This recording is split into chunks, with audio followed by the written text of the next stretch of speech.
बहुत समय पहले की बात है। मदनपुर नाम का एक बहुत ही सुंदर सा गांव हुआ करता था।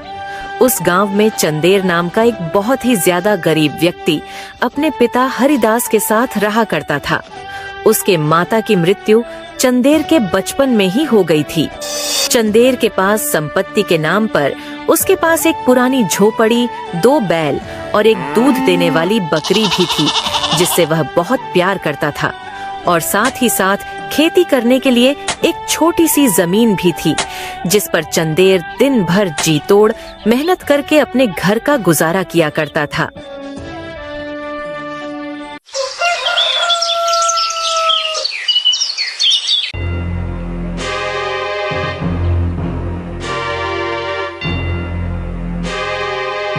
अरे चंदेर, कहाँ हो भाई?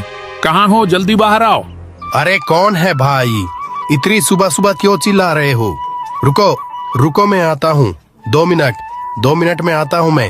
अरे जल्दी बाहर आओ भाई चंदेर, गांव में बहुत बड़ी समस्या आ गई है। अरे हरी, तुम आज इतनी सुबह सुबह ही दर्शन दे रहे हो भाई? साथ ही साथ बहुत ही ज्यादा परेशानी में लग रहे हो तुम। आओ अंदर आकर बैठो, नाश्ता करके जाना। अरे नहीं चंदेर भाई, मैं तो तुम्हें बस ये बताने आया था कि जल्दी तुम अपने खेत में चलो। तुम्हारे खेत में गर्मी के कारण आग लग गई है। हरी की यह बात सुनकर चंदेर के तो जैसे पैरों तले जमीन खिसक जाती है। फिर दोनों अपने खेत की तरफ भागते हैं और चंदेर जब अपने खेत पहुंचकर देखता है तो वह देखकर बहुत ही ज्यादा हैरान हो जाता है। उसकी सारी फसल जलकर राख हो चुकी थी। ये देखकर चंदेर बहुत ही ज्यादा दुखी हो जाता है। हे भगवान, ये क्या हो गया? मेरी सारी मेहनत बर्बाद हो गई। मेरी 6 महीने की सारी फसल बर्बाद हो गई। हाय रे, अब मैं क्या करूँगा? मेरा तो नुकसान हो गया। हे ऊपर वाले, मैंने कितनी मेहनत से अपनी धान की खेती की थी। अब मेरा क्या होगा ऊपर वाले? अब मैं महीने का खर्चा कैसे चलाऊंगा? अरे चंदेर, अपने आप को संभालो भाई। अरे गर्मी ही इतनी ज्यादा हो गई है कि क्या ही कर सकते हैं। तुम दोबारा मेहनत करना, मैं तुम्हें दोबारा खेती करने में मदद करूंगा। तुम चिंता मत करो भाई, जो किस्मत में है उसे कौन ही मिटा सकता है। आज बुरा हुआ तो कल भला भी जरूर होगा। तुम चिंता मत करो। अरे भाई, क्या संभालूं मैं अपने आप को? इस बार मैंने गांव के सेठ से कर्जा लेकर खेती किया था। अब तो मेरी पूरी फसल बर्बाद हो गई। अब मैं सेठ का कर्ज कैसे चुका पाऊंगा? उसे तो किसी भी हालात में अपने पैसे चाहिए। वह कुछ नहीं समझेगा। क्या करूं?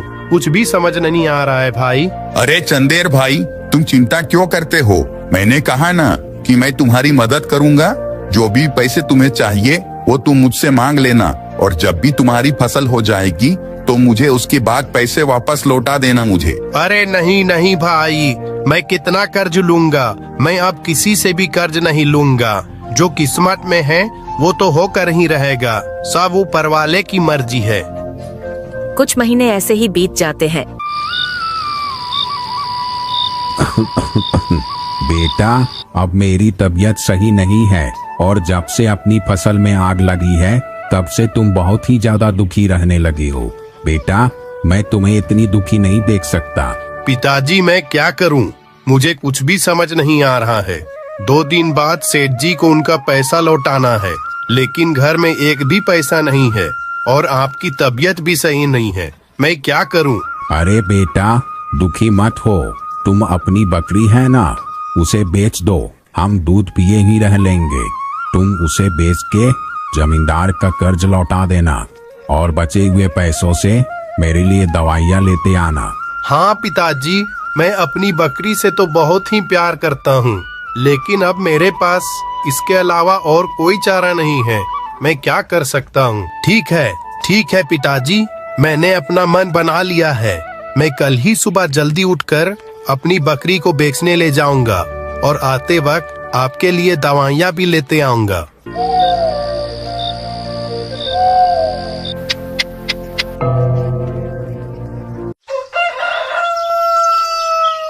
अगले दिन पिताजी के कहे अनुसार चंदेर अपनी बकरी को जल्दी सुबह उठकर बाजार की ओर बेचने ले जाता है।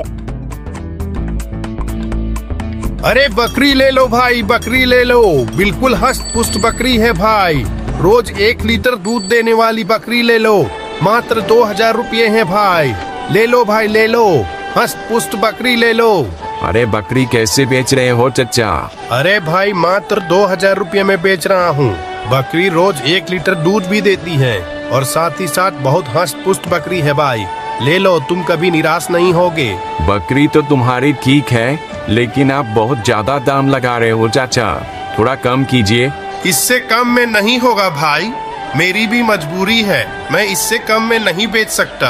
अच्छा कोई बात नहीं है भैया, मैं आगे देखता हूँ। चंदेर को अपनी बकरी बेचते बेचते सुबह से शाम हो जाती है, लेकिन उसकी बकरी कोई नहीं ले रहा था। इसलिए वह दुखी होकर अपने घर की ओर जा ही रहा होता है कि तभी वहाँ से 2 व्यक्ति गुजर रहे थे। वह चंदेर को देखकर कहते हैं, अरे महोदय, क्या हाल चाल है? क्या आप अपनी बकरी बेच रहे हो क्या? जी हाँ महोदय, मैं अपनी बकरी बेचना चाहता हूँ। क्या आप मेरी बकरी खरीदना चाहोगे?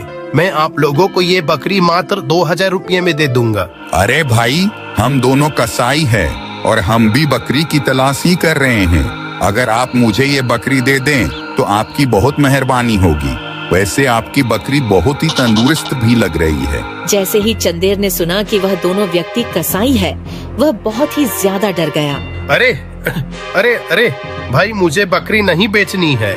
मैं तो बस मजाक कर रहा था। मैं तो बस पूछ रहा था, क्या आपको खरीदनी है? अरे अरे क्या बोल रहे हो भाई? अभी तो आपने कहा ना कि ये बकरी मैं तुम्हें 2000 रुपये में दे दूंगा, तो लाओ ना, तुम्हारी बकरी के बदले में तुम्हें 5000 रुपये दे दूंगा। ये सब बात हो ही रही होती है कि तभी वहाँ एक व्यक्ति आता है।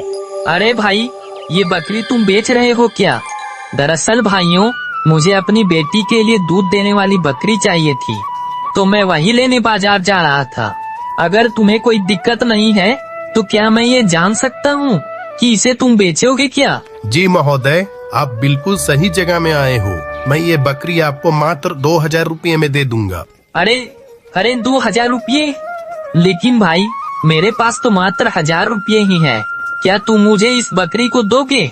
मेरी बेटी को बकरी का दूध बहुत पसंद है। आज मुझे उसने बाजार से एक बकरी लाने को कहा है। कुछ देर दोनों के बीच तोल मोल होने के बाद चंदेर उस व्यक्ति को 1000 रुपए में बकरी देने के लिए तैयार हो जाता है। ठीक है महोदय, आप मुझे 1000 रुपये ही दे देना और आप बकरी ले जा सकते हो। अरे भाई, तुमने ये क्या नौटंकी लगा रखा है? कभी तुम बोलते हो कि बकरी बेचना है और कभी बोलते हो कि बकरी नहीं बेचना है। मैं तुम्हें 5000 रुपये दूंगा ना इस बकरी के। बोलो, मंजूर है?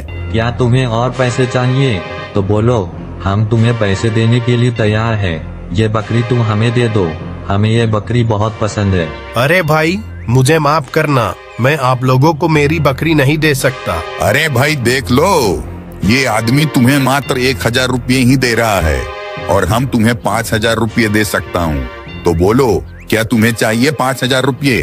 अरे नहीं नहीं भाई, मुझे अपनी बकरी नहीं देनी। अच्छा ठीक है, चलो जैसी तुम्हारी मर्जी, हम तो तुम्हारे ही फायदा के लिए बोल रहे थे। चंदेर की ऐसी बात सुनकर वह दोनों कसाई वहाँ से चले जाते हैं।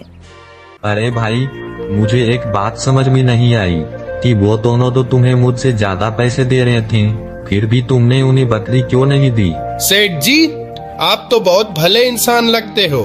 आप तो इस बकरी को पालोगे और इसकी सेवा करोगे, लेकिन वो दोनों तो कसाई थे, वो मेरी बकरी को मार देते। मैं अपनी बकरी से बहुत प्यार करता हूँ।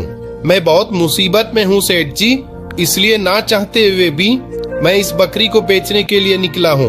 मैंने इसे बचपन से ही पाल पोस के बड़ा किया है। ये मेरी बेटी की तरह है, तो मैं इसे कसाई के हाथ में कैसे दे सकता हूँ? मेरी बकरी बहुत अच्छी दूध भी देती है सेठ जी। गरीब लोग सच में ही बहुत भले होते हैं। इस व्यक्ति को एक जानवर से कितना लगाव है, नहीं तो आजकल के बड़े बड़े लोग तो जानवरों से केवल नफरत ही करने लगे हैं। ये मुझे 4000 रुपया घाटा होने के बावजूद भी अपनी बकरी देकर मुझे खुश है। मुझे ऐसे ही व्यक्ति की तलाश थी। ऊपर वाले, तेरा लाख लाख शुक्रिया। तू जिससे जहाँ मिलाना होता है वहाँ आकर वो व्यक्ति मिल ही जाता है। भाई, क्या तुम मेरे यहाँ काम करना चाहोगे? दरअसल मेरी पत्नी की मृत्यु एक कार हादसे में हो गई थी। तब से जब भी मैं अपने काम पर जाता हूँ तो मेरी बेटी अकेले घर पर होती है। मुझे उसकी बहुत चिंता होती है। क्या तुम मेरे घर पर रहकर मेरी बेटी की देखभाल का काम करना चाहोगे? मैं तुम्हें महीने की तनख्वाह भी दूंगा, साथ ही साथ रहना खाना सब मुफ्त। जी सेठ जी, क्या आप सच कह रहे हो? आप मुझे काम देंगे? हाँ, मैं सच कह रहा हूँ। वैसे तुम्हारा नाम क्या है और तुम क्या काम करते हो? जी मेरा नाम चंदेर है। मैं इसी गांव का रहने वाला हूँ। मैं खेती का छोटा मोटा काम किया करता हूँ। मेरी खेत कुछ दिन पहले ही जल गई। उसी मुसीबत के कारण मैं अपनी बकरी को बेचने निकला था। मुझे काम की भी तलाश है सेठ जी। आप मुझे काम देंगे तो आपकी बहुत मेहरबानी होगी। हाँ, काम तो तुम्हारा पक्का समझो। अच्छा चलो, मेरे घर तुम्हारी जो बकरी है ना, उसे मेरे घर तक छोड़ दो। साथ ही साथ तुम मेरा घर भी देख लेना और कल से तुम काम पर आ जाना। फिर सेठ चंदेर को अपनी बकरी के साथ घर दिखाने ले जाता है। चंदेर, ये देखो भाई, मेरा घर। इसे तुम आज से अपना ही घर समझो। तुम्हें किसी भी चीज की जरूरत होगी तो मुझे बता देना। नहीं सेठ जी, आपने मुझे नौकरी पर रख लिया, यही मेरे लिए बहुत बड़ी बात है। मैं आपका जीवन भर आभारी रहूंगा। चंदेर, देखो ये रही मेरी बेटी। मैंने बताया था ना कि मेरी पत्नी का देहांत एक कार दुर्घटना में हो गई थी। तब से मैं अपनी बेटी को किसी भी चीज की कमी नहीं होने देता हूँ। तुम भी अगर कुछ मांगे तो मुझसे जरूर आकर कहना, ठीक है ना? हाँ सेठ जी, आप बिल्कुल भी चिंता मत कीजिए। आपकी बेटी मेरी भी बेटी है। मैं आपकी बेटी को किसी भी तरह का समस्या नहीं होने दूंगा। आप निश्चिंत होकर आप काम करिएगा। आज से आपकी बेटी मेरी बेटी है। इसी तरह चंदेर की नौकरी सेठ के यहाँ लग जाती है और आए हुए पैसों से चंदेर गांव से लिए कर्ज को भी चुका देता है और खुशी खुशी अपना जीवन व्यतीत करने लगता है। तो आप लोगों ने देखा दोस्तों, जो मन से अच्छा व्यक्ति होता है उसके साथ हमेशा ही अच्छा होता है, जैसे कि इस कहानी में अपने चंदेर के साथ देखा। धन्यवाद।